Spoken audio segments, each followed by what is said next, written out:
There's a version of you that's been screaming for years, and you've been shushing it with fake smiles. You've been fine for so long you could win an Oscar. You show up, you deliver, you hold it down, and no one suspects that you cry in the shower just to get through the day. Because you're the strong one, right? But what happens when the strong one starts to crack? When you've been holding so much for so long, and suddenly your hands start to shake. That's who this is for. Not the version of you that gets shit done, but the version that's quietly falling apart while no one's watching. Stay here. Not because I'll fix you, but because maybe, for once, you don't have to pretend you're not breaking.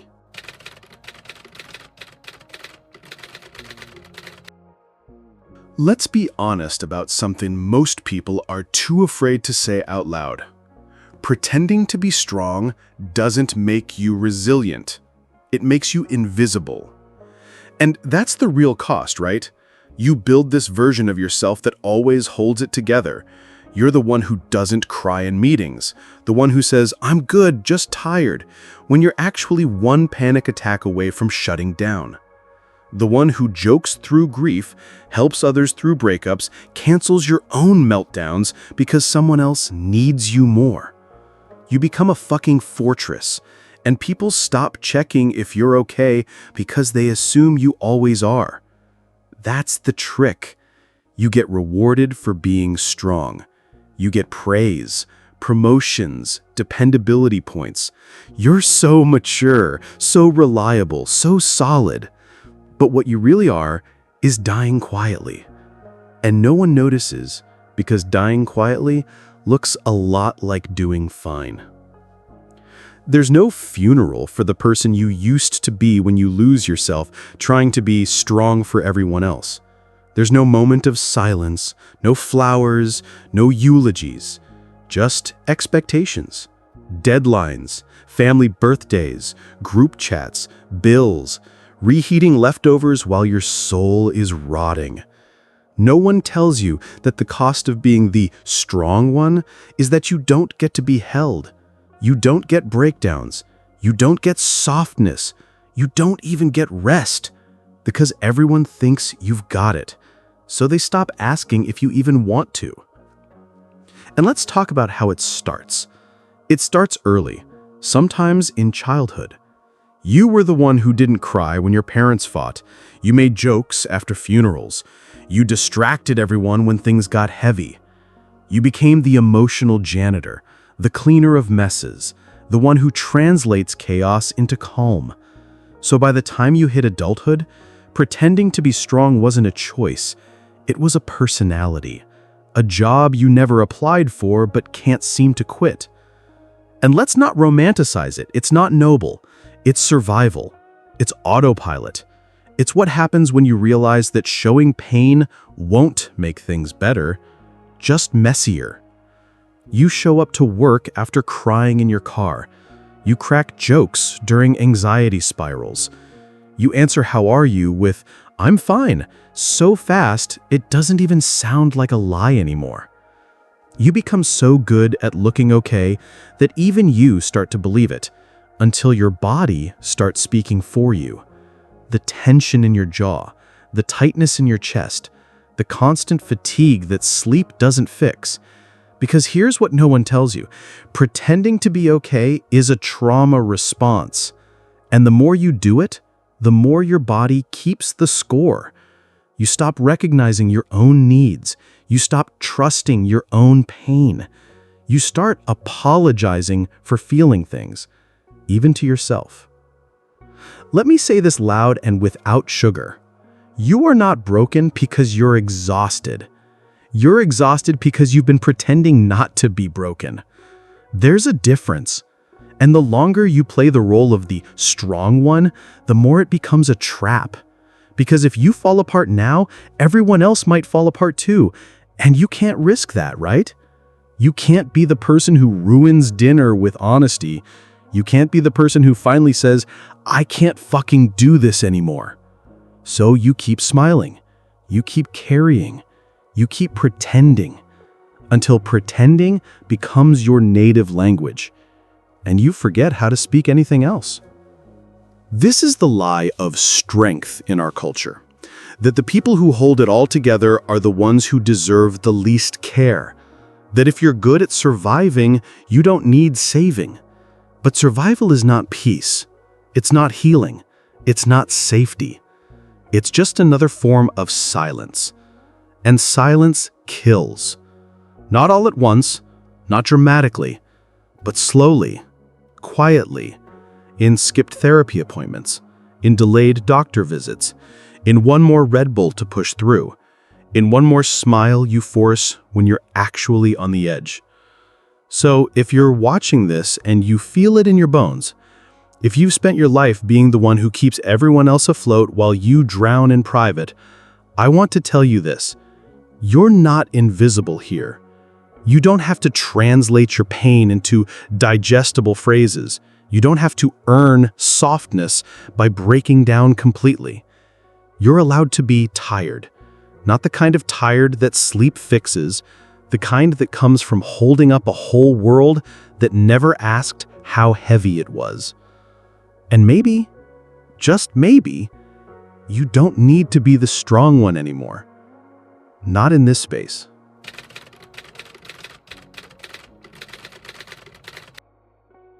Let's be honest. America doesn't want you to feel. It wants you to function. It wants you clocked in, productive, polite, and just positive enough to not make anyone uncomfortable. You're not supposed to cry in a staff meeting. You're not supposed to admit you hate your job in front of your boss. You're not supposed to look tired.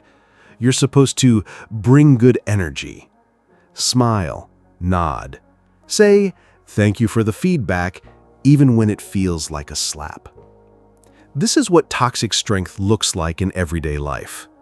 Not some big, dramatic thing, but 1,000 micro moments where you're forced to choose performance over truth. Where you're expected to act like a fucking mascot while your insides are unraveling. Let's talk about work. The American workplace is a cult of forced optimism. We're a family here. No, we're not. We're a company. And this family only loves you when you overextend, overdeliver, and never complain. You're told to be a team player. But what they really mean is swallow your burnout, ignore your boundaries, and don't you dare look unhappy. You don't get rewarded for being honest. You get rewarded for being palatable. Try calling out because you're mentally drained. See how quickly the room goes quiet. Try telling your boss that you can't take on another project, not because you're lazy, but because you're already stretched so thin you're hallucinating from stress. You'll be labeled difficult, not a team player, a bad fit. Because here, strength isn't how much you survive, it's how good you look while you're disintegrating. Now let's talk about church. Yeah, I said it. There's a reason people are quietly walking away from the pews, not because they lost faith, but because they were told that feeling human was a sin. You're anxious? Pray harder. You're grieving? God has a plan. You're depressed? Count your blessings. The American church, especially in conservative and evangelical spaces, has mastered the art of gaslighting people in pain. You're not encouraged to feel. You're encouraged to convert your suffering into gratitude. And if you can't, then maybe your faith isn't strong enough. But here's the thing. Sometimes you're not supposed to be grateful for the storm. You're just trying to fucking breathe through it. Not everything needs to be redeemed. Some things just hurt, and that's okay. Now, your family. The sacred circus. You ever notice how in most families one person gets cast as the strong one? You probably already know who it is. It's the one who plans the holidays, keeps everyone together, makes the jokes when shit hits the fan, covers the rent when someone else messes up, sits quietly during fights, then texts, "I love you" 2 hours later to keep the peace. And guess what? That person is never allowed to collapse. Because once you become the emotional glue, people start treating you like you're unbreakable, like your feelings are optional, like your pain is a luxury they can't afford to deal with. You're not a person to them anymore, you're a function, a role, a title, the strong one. And God forbid you stop playing it. And then there's social media, the Hunger Games of healing. If you're going to break down, make it aesthetic. Crying selfie, but make it soft lighting. Trauma post, but end it with a positive twist. Say, "I'm struggling, but only if you also say, but I know I'll come out stronger." This is the new language of pain online. Optimized, packaged, safe. And the second you're raw, like actually raw, no filter, no resolution, no inspiring spin, people get uncomfortable. They mute, they scroll, they look away. Because deep down, they're terrified it might be contagious. That maybe if they acknowledge your pain, they'll have to face their own. So instead, they double tap the posts that say, "I've been through hell, but I'm stronger for it." Not the ones that say, "I'm still in hell and I don't know how to get out." Here's the truth that no one says. The world only loves survivors when the blood's cleaned up. You're allowed to share your scars, but your open wounds? Nope, too messy. So what do? We filter, we crop, we caption our pain with something inspirational because real honesty might make people unfollow. And that shit seeps in. It teaches you to self-edit in real life too. You show up to dinner smiling when you want to scream. You say, "I'm okay," when you're not. You give people digestible grief instead of the truth. "I'm fucking drowning and nobody sees me." So yeah, we don't heal in public. We perform. And performing becomes easier than telling the truth. Because truth gets you weird looks, unsolicited advice, or worse, silence. And there's nothing lonelier than telling the truth about your pain and watching people change the subject. But here, right now, you don't have to perform. This space isn't here to make you stronger. It's here to make you seen. To remind you that all those spaces where you've had to pretend, the office, the church, the dinner table, your own goddamn reflection, they don't get to define your worth. Your pain doesn't need to be poetic. Your burnout doesn't need a bow. Your breakdown doesn't need a lesson. You're allowed to just be a fucking human.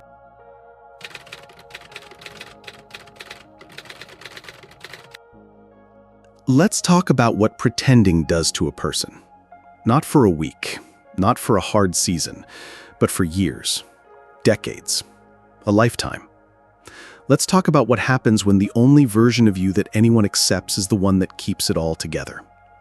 At first, it's just a mask. You wear it to get through work, family dinners, social events. You tell yourself, "I'll rest later. I'll fall apart when it's safe. I just need to make it through this week." But this week turns into next month. Next month turns into 5 years. And one day you wake up and realize you don't remember who you are underneath the mask anymore. Because here's the thing, pretending to be okay isn't a surface act. It sinks in. It rewires you. You learn to distrust your own sadness, to question your anger, to downplay your anxiety. You become suspicious of your own pain. You start thinking, maybe I am overreacting. Maybe I should be grateful. Other people have it worse. And that little voice, that inner critic, it doesn't sound like a stranger. It sounds like you. That's the worst part. The self-betrayal doesn't come from someone else. It comes from your own mouth, in your own tone. And while you're busy managing everyone else's expectations of you, your body keeps the score. Not metaphorically, literally. Chronic fatigue, migraines, insomnia, IBS, panic attacks that show up out of nowhere, or maybe just that constant sense of tightness, like you've been bracing for something for years and forgot how to unclench. Because your nervous system doesn't know you're pretending.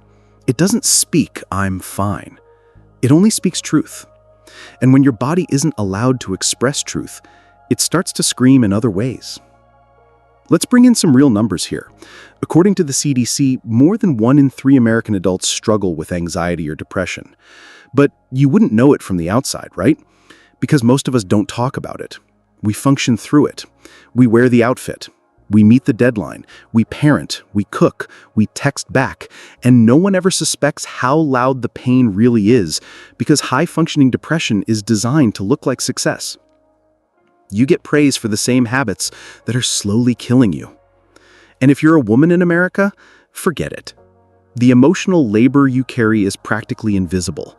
You're expected to hold everyone else's feelings like china, while your own emotions are treated like clutter.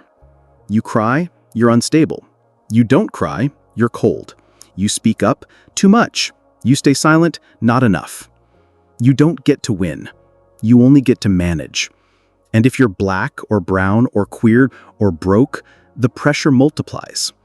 Because now it's not just personal, it's cultural, it's historical. You don't just represent yourself, you carry generations of survival on your back. And nobody ever taught you how to put it down. But let's go even deeper. Let's talk about identity collapse. When you pretend to be strong for too long, you stop being a person. You become a role.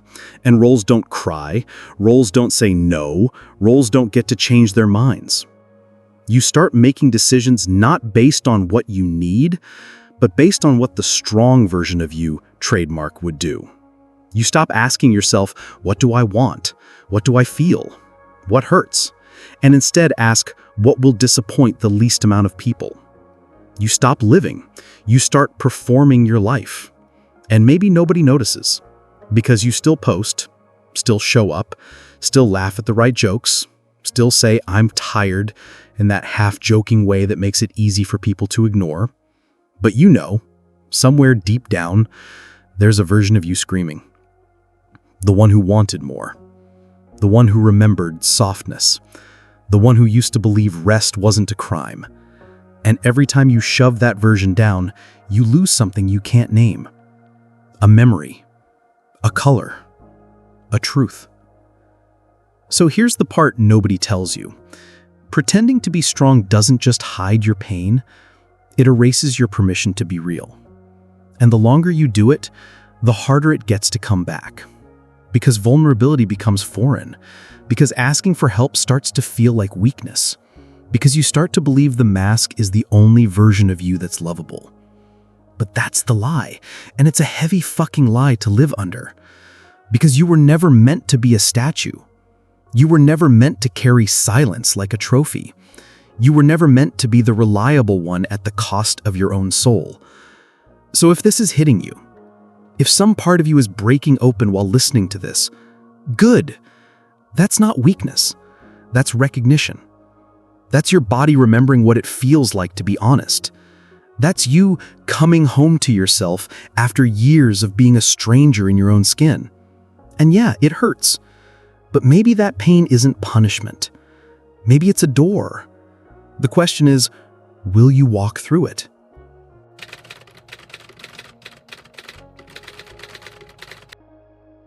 Let's take a breath here.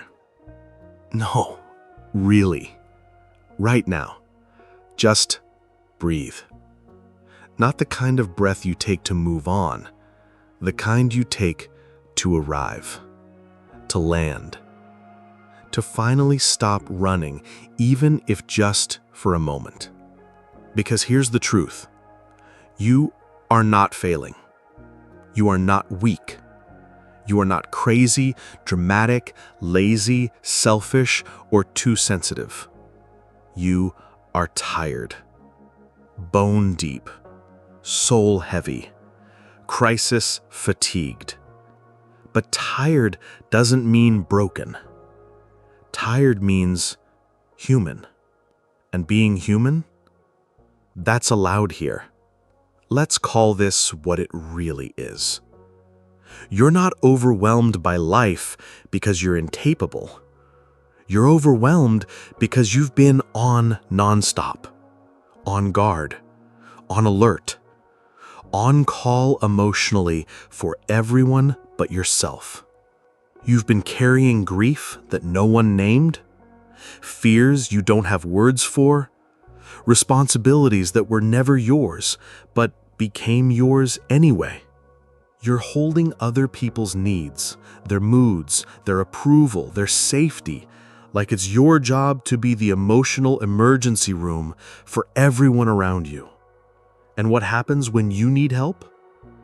You wait, you downplay, you postpone, you convince yourself you'll deal with it later. But later never comes when you're always performing okayness.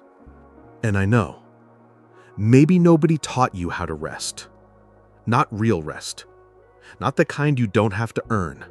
Not the kind that doesn't come with guilt.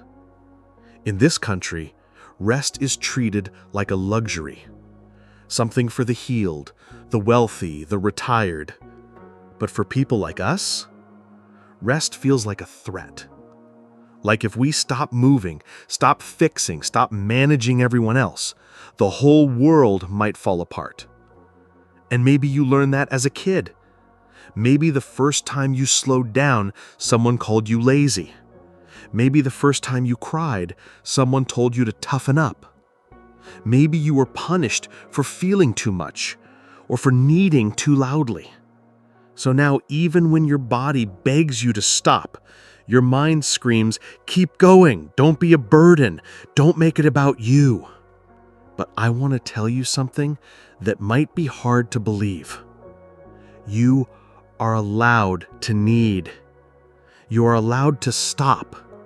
You are allowed to not have your shit together. You're allowed to be inconvenient, to be soft, to take up emotional space. And no, not just in theory, in practice. That means texting someone and saying, I'm not okay.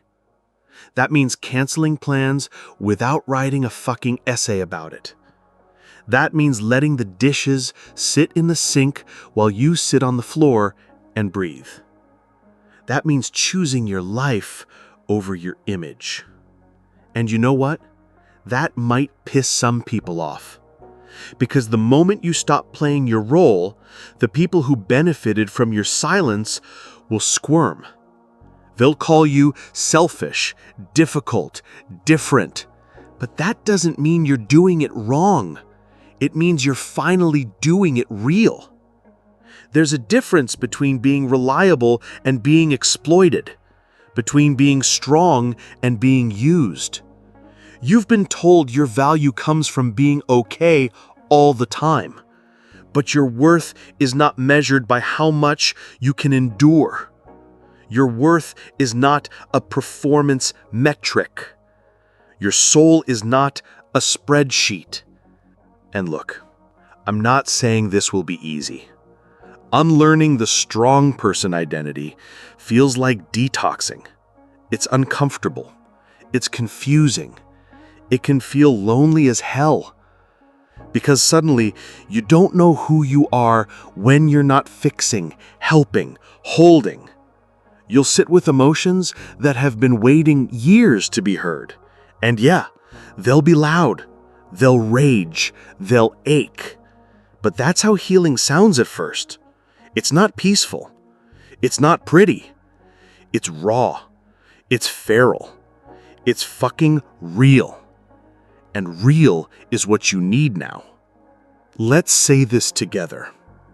Even if it feels weird, even if your brain rejects it, I'm not a failure for feeling tired. I'm not a failure for needing space.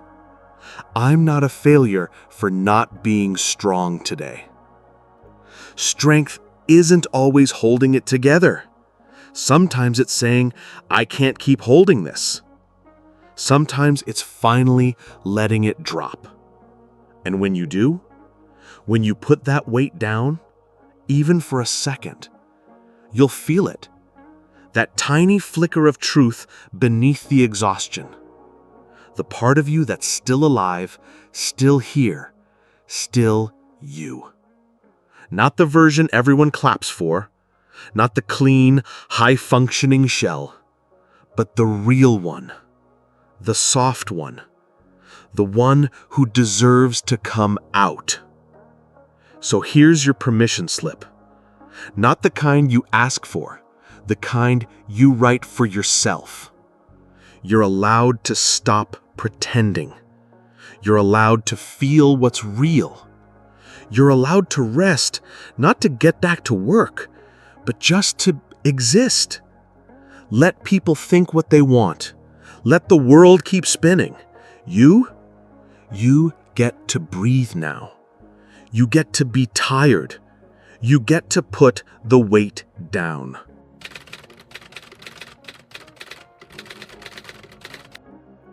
Maybe the strongest thing you'll ever do is let the mask slip. Even just a little. Maybe real strength isn't how long you can grit your teeth.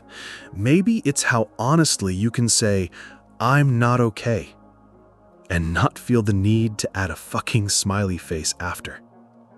What if the whole idea of being the strong one was always a lie? What if it was just a role handed down to you by people who never had time to learn gentleness?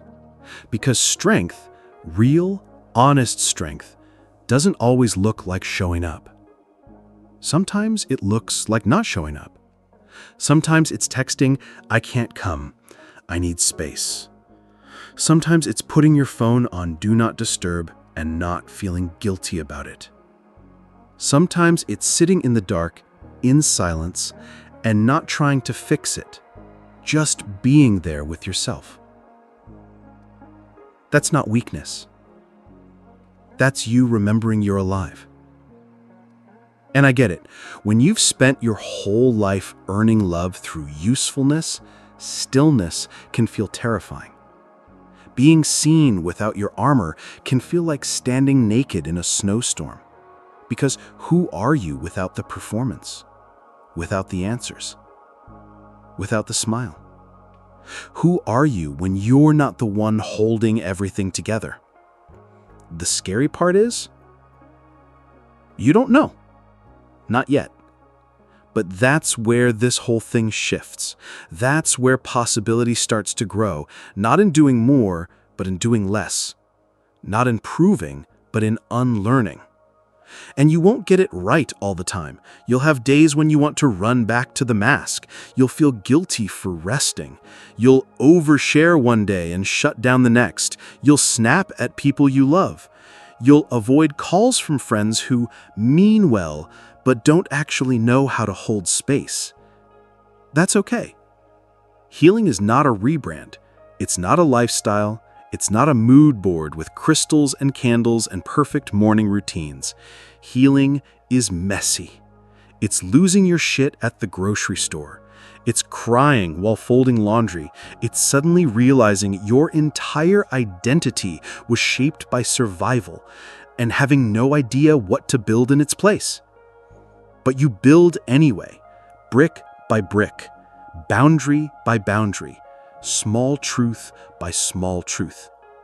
Not because it's pretty, but because you deserve a life that doesn't cost you your sanity just to exist in it. You deserve to be loved when you're a fucking mess, not just when you're wise, not just when you're regulated, not just when you're digestible. You are not a project. You are not a brand. You are a person. And your existence doesn't need a justification. So, here's how this ends. Or maybe how it starts. You stop trying to be the strong one. You let the silence come. You let the grief in. You listen to the part of you that's been whispering, "Please, just let it fall." And when it does, when the thing you've been holding up finally crashes to the floor, you don't apologize for the sound. You don't sweep it up right away. You sit beside the wreckage and you breathe. Not because it's fixed, not because it's done, but because you're finally honest. And in that honesty, there's space for something new. Not joy, maybe. Not peace. Not yet. But something that doesn't demand you fake your way through it. If you've made it this far, I want to say something simple and real. Thank you. Not for watching, not for liking, not for sharing, but for surviving. For staying here long enough to feel this. For being willing to stop pretending even for just 20 minutes. That's fucking brave. No one ever taught us that feeling is brave, but it is. So if you know someone, anyone who's still out there smiling too much, laughing too loudly, always fine, send this to them. Not because it'll fix them, but because it might make them feel less alone. And right now, that might be the most honest kind of strength there is.